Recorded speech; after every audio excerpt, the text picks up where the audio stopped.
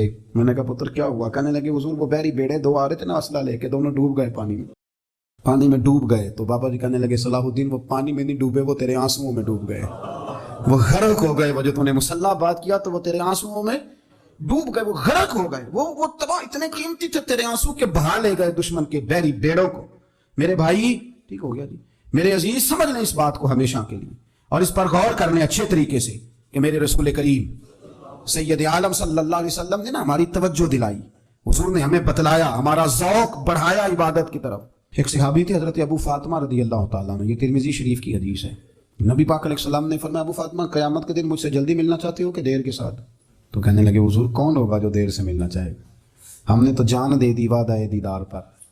اعلیٰ حضرت فرماتے ہیں جان دے دی وعدہ اور نقد اپنا دام ہو ہی جائے گا.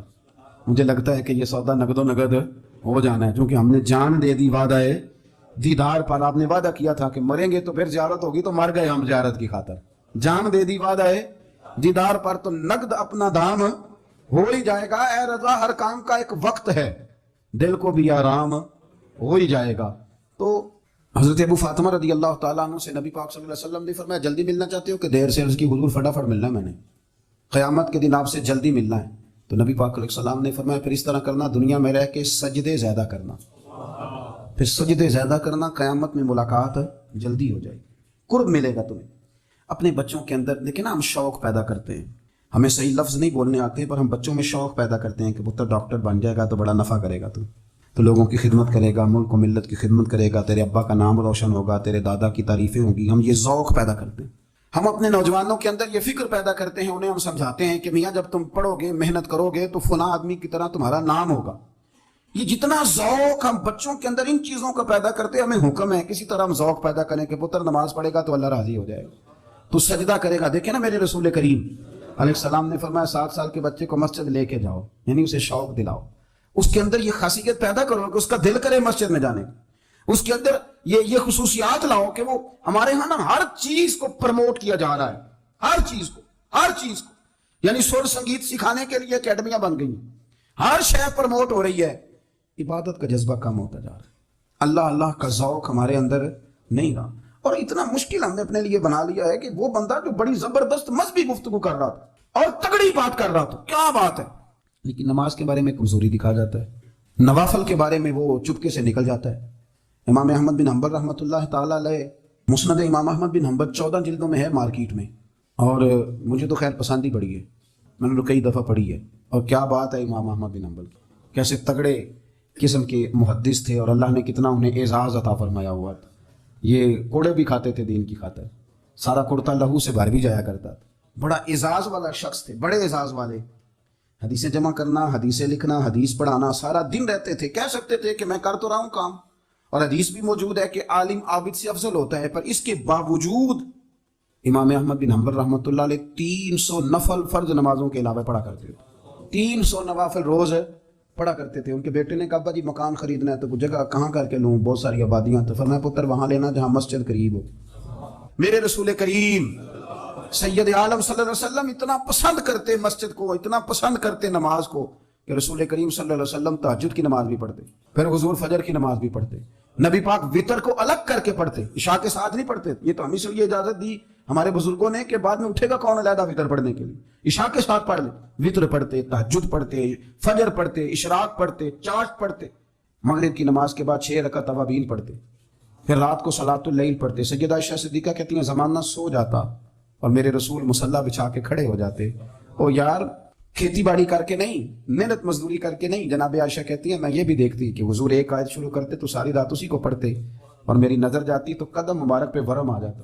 یار نماز پڑھ کے اتنی مشقت کر کے, اتنی جد و جہد کر کے ورم آ گیا, یا رسول اللہ اتنی محنت کیوں کرتے ہو؟ فرمایا افلا اکون عبدا شکورا, کیا میں اپنے رب کا شکر گزار بندہ نہ بنوں؟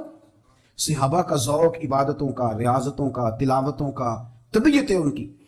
وہ ایک دوسرے کو, حضرت مولا علی شیر خدا کرم اللہ تعالیٰ وجہہ الکریم کے زمانے میں روم کے بادشاہ نے کہا یار یہ مسلمانوں کا پتہ تو کرو, یہ آخر کیوں اتنے زیادہ مجاہد ہیں. اس زمانے میں جاسوس بھیجنے کا مزاج تھا, اب تو جاسوس پکڑا جاتا ہے, اب تو جاسوس ہو, اور جاسوسی کا شوق ویسے آج بھی ہے.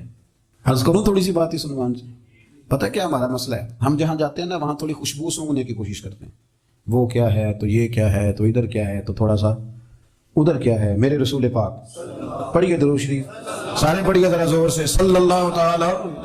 نبی پاک علیہ السلام نے فرمایا جاسوسی نہ کرنا ورنہ تم بندوں کو خراب کر دو گے. اور فرمایا اس طرح نہ ہو کہ تم کسی کے آپ کھول نہ نکلو تو تمہارے پہلے کھول جائیں. یہ جو ذوق ہے نا یہ ختم کریں, چھوڑیں. مطلب آپ کس چکر میں پڑے ہوئے ہیں؟ اتنی زیادہ توجہ کرنے کی کیا ضرورت ہے؟ اپنے کام سے کام رکھیں. اس میں بندہ تھوڑا سا نا آسان رہتا ہے. یہ جو بہت زیادہ ٹٹولنے والے لوگ ہوتے ہیں نا وہ بیچارے پھر عمر ٹٹولتے ہی گزار دیتے ہیں, اس لیے کہ مزاج ہی بہت پکا ہے. بوری کا منہ کھول کے اندر تک ہاتھ ڈالنا تو پھر کئی دفعہ سامنے سے بچھو بھی لڑ جاتا ہے, خرابی ہوتی. تو جاسوسی کی جاتی تھی. اس نے بھی جاسوس بھیجے کیونکہ قبیلوں کے لوگ تھے, کچھ مسلم کچھ کافر, پہچانے نہیں جاتے تھے لوگ. تو کچھ لوگ اس نے بھیجے, انہوں نے آ کے نا تحقیق کی, ریسرچ کری کہ آخر ماجرا کیا ہے. تو واپس جا کے انہوں نے رپورٹ دی نا روم کے بادشاہ کو. اس رپورٹ کا ایک جملہ بڑا شاندار ہے. وہ کہنے لگا بادشاہ ہمیں مسلمانوں کی کوئی سمجھ نہیں آئی, ہمیں کوئی سمجھ نہیں آئی. انہوں نے کہا کیوں نہیں سمجھ آئی؟ کہنے لگے یار عجیب بندے ہیں, جب رات مسلح پہ بیٹھتے ہیں تو یوں لگتا ہے ان کا دنیا سے رشتہ ہی کوئی نہیں, کوئی کسی کو نہیں جانتا. کوئی اپنے دکھ سنا کے رو رہا ہے, کوئی اپنی بات کر کے رو رہا ہے, لگتا ہے کہ ان کا کوئی رشتہ ہے ہی نہیں جب مسلح پہ بیٹھتے ہیں. اور فرمایا جب سویرے یہ جہاد کرنے نکلتے ہیں تو لگتا ہے ان سے زیادہ دلیر ہی کوئی نہیں. حالانکہ جو مسلحوں پہ رونے دھونے کے لوگ ہوتے ہیں وہ کئی دفعہ جہاد میں کام نہیں کرتے, لیکن عجیب لوگ ہیں کہ رات کے راہب ہیں دن کے مجاہد ہیں, کوئی سمجھ نہیں آتی. میرے عزیز ان لوگوں نے مسلح آباد کر کے رکھا, تلاوتیں ان کا ذوق رہی, منظر روز پڑھنا, اسباق پڑھنا, وظائف پڑھنا یہ ان کا ذوق رہا. اعلیٰ حضرت بریلوی رحمت اللہ نے 1000 کتاب لکھی ہے, لیکن الوظیفۃ الکریمہ کے نام سے جو وہ صبح و شام وظائف پڑھتے تھے وہ الگ انہوں نے ان کو بیان کیا, پابندی کے ساتھ اپنی اللہ اللہ کرتے. شیخ شہاب الدین سہروردی رحمت اللہ علیہ اس پر ایک بندے نے اعتراض کیا. اس نے کہا جی آپ کس قسم کے صوفی ہیں, مرید بیٹھے ہیں اور آپ وہاں نفل پڑھ رہے ہیں. یہ بڑا مسئلہ ہوتا ہے نا, جو بندہ ملنے آتا ہے وہ اپنے ٹائم کے حساب سے آتا ہے, اور اس کا یہ بھی خیال ہوتا ہے کہ پیر صاحب جو ہیں وہ چونکہ درویش ہیں تو نہ انہیں روٹی کھانی چاہیے نہ سونا چاہیے, چونکہ وہ درویش ہیں, اور ہم چونکہ درویشوں کے ماننے والے ہیں لہذا ہمارا یہ طریقہ ہونا چاہیے کہ جیسے ہم کہیں درویش ویسے ہی کر جائے. حالانکہ جس کو آپ درویش کہیں گے آپ اس کی مانیں گے, آپ منوائیں گے نہیں, تمہارا مزاج ہوتا ہے. شیخ شہاب الدین پر لوگوں نے اعتراض کی, حضور لوگ ملنے آئے ہیں, زیارت کرنے آئے ہیں, یہ بندے دعا کرانے آئے ہیں, اللہ اللہ کرانے آئے اور آپ نفل پڑھ رہے ہیں, کیا جملہ ہے, کیا حسن ہے, کیا خوبصورتی ہے. فرمانے لگے رب رسول سے مانگنے کے لیے مصلی بچھایا ہے, اگر وہاں سے مانگوں گا نہیں تو تمہیں دوں گا کیا, پہلے مجھے کچھ لے تو لینے دو, اگر میرے پلے کچھ ہے ہوگی تو آگے دوں گا نا. تو میں مانگنے گیا تھا کہ یا اللہ دے تیرے بندے لینے آئے ہیں, دے تو میں کچھ لوں گا تو آگے دوں گا نا. لیکن ہمارا یہ سٹیٹس, یہ مزاج, یہ شعور نہیں ہے. گپیں, کہانیاں, داستانیں, گفتگو, خطابت, واز, کیا بات. لیکن اگر کچھ کرنے کا کام ہو تو وہ نہیں ہم سے ہوتا. میرے نبی کریم علیہ الصلوۃ والسلام نے مصلی سے دل لگانے کا درس دیا, حضور نے توجہ دلائی. صحابہ اس ذوق کے حامل لوگ تھے, وہ کوشش کرتے تھے. جناب صدیق اکبر رضی اللہ تعالیٰ عنہ کا عبادت کا مزاج ہمیشہ قائم رہا. حضرت عمر فاروق ساری رات اللہ کے حضور کھڑے رہے. حضرت عثمان غنی رضی اللہ تعالیٰ عنہ عشاء کی نماز پڑھ کے 2 رکعتوں کی نیت باندھتے تھے, 15 سپارے پہلی رکعت میں پڑھ دیتے اور 15 سپارے قرآن مجید کے دوسری رکعت میں پڑھ دیتے. آپ نے نا حضرت عمر فاروق کے وصال کے بعد ان کی ایک بیوہ سے نکاح کیا. حضرت عثمان غنی نے نکاح کیا. وہ خاتون آپ کے نکاح میں آئی تو عرض کرنے لگی امیر المومنین میرے لیے اعزاز تو بہت ہے کہ میں امیر المومنین کی بیوہ تھی تو امیر المومنین کی منکوحہ ہو گئی ہوں, لیکن حضور نہ تو میں جوان ہوں کہ میرے اندر رغبت ہوتی اور نہ میں اب اس قابل ہوں کہ کوئی خدمت کر سکوں, میرے ساتھ نکاح کی وجہ کیا بنی؟ تو عثمان غنی رو پڑے. فرمانے لگے میں نے عمر فاروق کو مسجد میں اپنے رب سے ڈرتے ہوئے دیکھا, میں نے اسے روتے ہوئے دیکھا ہے, عدل کرتے دیکھا ہے, انصاف کرتے دیکھا ہے, امت کی خیر خواہی کرتے دیکھا. تمہارے ساتھ نکاح اس لیے کیا ہے کہ تم مجھے یہ بتاؤ کہ عمر فاروق گھر کے اندر اپنے رب کو کیسے راضی کرتے, گھر کے اندر کیسے راضی کرتے تھے, وہ طریقے بتلاؤ, تم بتاتی جانا اور میں بھی اسی طرح گھر میں عبادت کروں. میرے رسول کریم علیہ الصلوۃ والسلام نے ارشاد فرمایا, حضور فرمانے لگے جس گھر میں اللہ کا ذکر ہوتا ہے وہ گھر زندوں کا ہے, اور جس گھر میں رب کریم کا ذکر نہیں ہوتا وہ گھر زندوں کا نہیں ہے. گھر نا ہم نا کتابوں میں پڑھتے ہیں کہ ایک بزرگ کہتے ہیں, حضرت فضیل بن ایاز کہتے ہیں کہ میں ایک گلی سے گزر رہا تھا تو گھر کے اندر کسی قاری صاحب نے قرآن کی آیت پڑھ دی, ولی من خاف مقام ربہ جنتان. میں تو میرے کانوں سے ٹکرائی تو اللہ نے میری کایا ہی پلٹ دی, میں توبہ کر گیا. اب گھر کے اندر سے آواز آئے تو صحیح نہ تلاوت کی, پر اندر سے آواز آتی نہیں ہے, ڈیک بجنے کی آواز آتی ہے, یا ٹی وی چلنے کی آواز آتی ہے, یا دھوم مچانے کی آواز آتی ہے. عبادت کا وہ جو خاص شوق تھا, وہ جو حسن تھا, وہ جو توانائی تھی, وہ جو بات تھی. ایک جگہ پہ ہم بیٹھے تھے تو وہاں ایک صاحب آئے اور انہوں نے آتے ہی کہا کہ مہربانی کریں ذرا مجھے مصلی دے دیں, میرے نہ کچھ نفل رہ گئے. تو میں نے وضو کر لیا تو کوئی مصلی مل جائے.